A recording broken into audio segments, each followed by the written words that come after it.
पाकिस्तान को भी इस तरफ जाना चाहिए। पाकिस्तान जो है वहां पे ऐसा नहीं है कि हमारे पास लोग नहीं है या हमारे पास काम करने वाले माइंड्स नहीं है या हमारे पास ऐसे लोग नहीं है जो बेहतर एडवाइस कर सकें, बेहतर काम कर सकें। बात सारी सिर्फ इतनी है, हमारी डायरेक्शन सही होने की बात है। और अगर हमारी डायरेक्शन सही हो गई तो डेफिनेटली पाकिस्तान में लोग जो हैं वो 20 किस्म के प्रोजेक्ट्स लेकर आया करेंगे अगर हमने अपनी इकोनॉमी पे सीरियसली काम शुरू किया। लेकिन हम जब तक कश्मीर कश्मीर वाले जो हमने एक मचा रखा है उसमें से बाहर नहीं निकलेंगे तब तक कुछ नहीं होगा।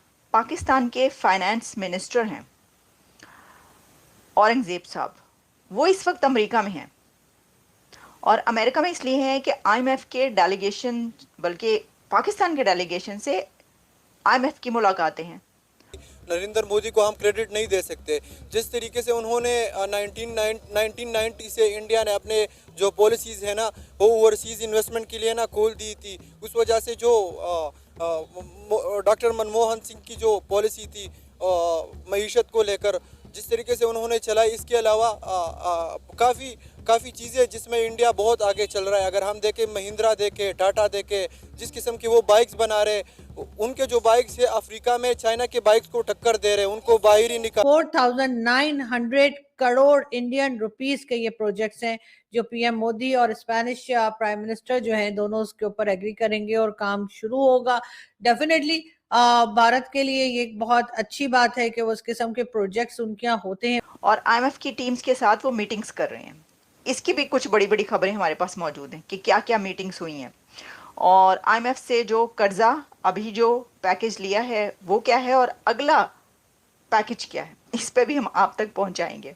ये एक खबर हमारे सामने ये आई कि अचानक से पाकिस्तान के फाइनेंस मिनिस्टर औरंगजेब साहब ने ये कहा है कि ट्रेड विद नेबर्स कि मेड इन इंडिया की जहाँ तक थॉट है ना, तो that is a good thing. मतलब हमें इस चीज़ पे एम्फेसिस ज़्यादा करना चाहिए, मेड इन पाकिस्तान वाला सिनेरियो जो आता है, क्योंकि पिछले टेन्योर में पीटीआई के टेन्योर में एक बड़े ये कैंपेन चली थी मेड इन पाकिस्तान वाली, बट वो शट डाउन हो गई। वो एक बड़ी अच्छी कैंपेन थी क्योंकि हमारे जो लोकल प्रोडक्ट्स हैं ऑब्वियसली वो हमारी मार्केट को इन्हांस करेंगे और हमारे मार्केट को ऊपर लेके जाएंगे globally.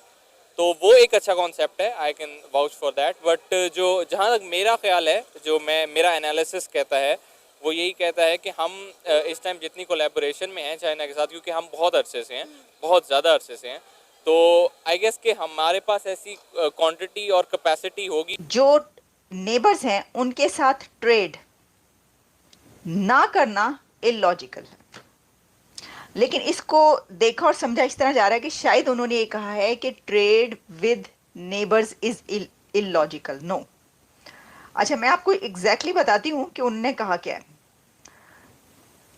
No trade with neighbours illogical, तो इसका मतलब ये हुआ कि पाकिस्तान और पाकिस्तान के फाइनेंस मिनिस्टर इंडिया से ट्रेड चाहते हैं। अब आप कहेंगे कि उन्होंने तो भारत का नाम ही नहीं लिया, तो भाई जब आप नेबर्स की बात करते हैं ना तो आप समझ लें कि आप बात कर रहे हैं इंडिया की, ठीक है ना। आप समझते हैं कि पाकिस्तान और इंडिया में अगर नेबर्स का नाम लिया जाएगा तो उसका मतलब क्या है। अच्छा, अब उनसे ये सवाल किया गया था, इंडिया के साथ ट्रेड पर उनसे सवाल किया गया था, तो उन्होंने कहा कि नो ट्रेड विद नेबर्स, इसकी कोई सेंस नहीं है।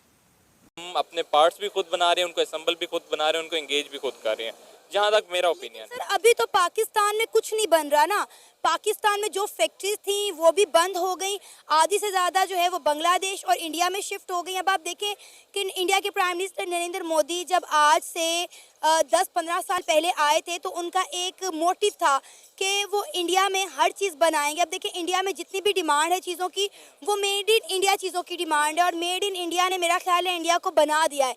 इंडिया अपने मुल्क में आप देखिए सुई से लेके जहाज़ तक बना रहा है, लेकिन पाकिस्तान आज भी चाइना की सुई इस्तेमाल कर रहा है। उनका कहना था कि no trading with your neighbours does not make sense, finance minister Mohammad Aurangzeb said. जबकि उनसे एक सवाल किया गया कि जो रीजनल ट्रेड है उसके बारे में उनका क्या ख्याल है, तो उसके पर उन्होंने कहा कि हम जो अपने नेबर्स हैं उनके साथ इन टच हैं या already engaging with its neighbours, Pakistan की बात करें वो कंट्री की अपने, और साथ में उन्होंने कहा कि हमने अभी एससीओ करवाई है और जियो पोलिटिकल इशूज़ जो हैं वो they are affecting regional trade were outside his purview.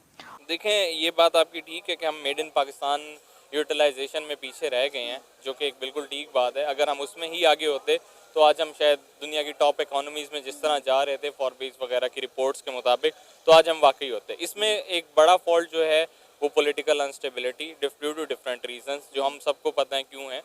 और एक बड़ी वजह ये है कि कोई भी हुकूमत जब एक प्लान के साथ आती है वो सस्टेन नहीं कर पाती, उसको घर भेज दिया जाता है। और फिर कहा Pakistan was already engaging with its neighbours. अच्छा, पहले तो मेरा सवाल ये होगा कि इन्होंने जो ये फरमाया कि Pakistan already engaging with its neighbours, तो ये कहाँ पर हो रहा है, बताइएगा ज़रा, ये कहाँ पर हुआ, कैसे हुआ? अच्छा, समटाइम्स मुझे लगता है कि हम ना खुद कलामी करते हैं, हर थोड़े दिन के बाद ना खुद कलामी सामने आती है। या फिर जो कंधों पे फरिश्ते बैठे हुए हैं ना, ठीक है ना, जो बचपन से हम सुनते चले आए हैं, तो कंधों पर बैठे हुए जो फरिश्ते हैं, या तो उनसे ही बात करते रहते हैं हम, और या फिर हम खुद कलामी करते हैं अपने आप से। खुद कलामी कहते हैं अपने आप से बात करना कि हाँ जी इंडिया से ट्रेड करनी चाहिए। नहीं, देखे ना क्या हालात है, इंडिया से ट्रेड कैसे हो सकती है। मेरा ख्याल है कि इंडिया से ट्रेड ना करना सही बात नहीं है। कैसे सही बात नहीं है? इंडिया हमें क्या क्या कुछ कहता रहता है, ये इस किस्म की चीज़ें चलती रहती हैं।